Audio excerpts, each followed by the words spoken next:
اور ڈاکٹر یاسمین آپ نے تو خیر دیکھا ہوا ہے، تو میں آپ دونوں کو آج خراج تحسین پیش کرتا ہوں کہ 440 ارب روپیہ 3 سال میں ہیلتھ انشورنس پہ خرچ ہوگا. یہ کوئی تصور بھی نہیں کر سکتا تھا.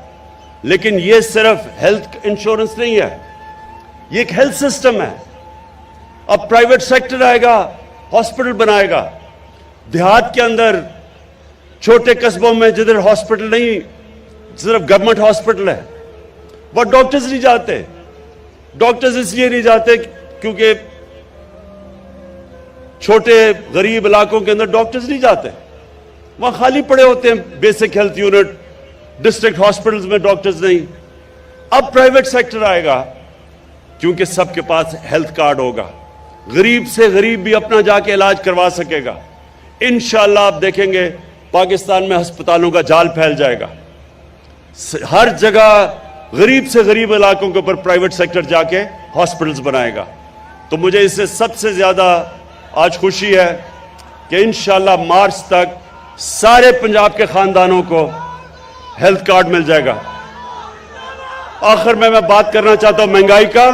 انشاءاللہ ہم نے یہ جو اپنا احساس کارڈ، احساس ریشن کارڈ،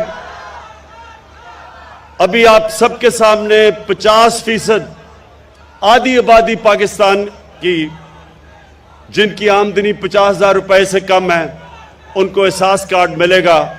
مہنگائی کے دور میں آٹا، گھی اور دالیں کریانہ سٹورز میں جا کے ان کو 30% اس پہ رعایت ملے گی جب تک کہ یہ مہنگائی کا انشاءاللہ سیزن ہی نکل جاتا.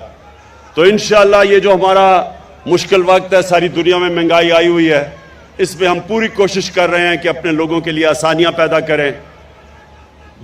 اپنے عوام کے لیے یہ بھی میں کہنا چاہتا ہوں کہ 62 لاکھ اسکالرشپس دے رہے ہیں ہم. 62 لاکھ اسکالرشپ 47 ارب روپے کی.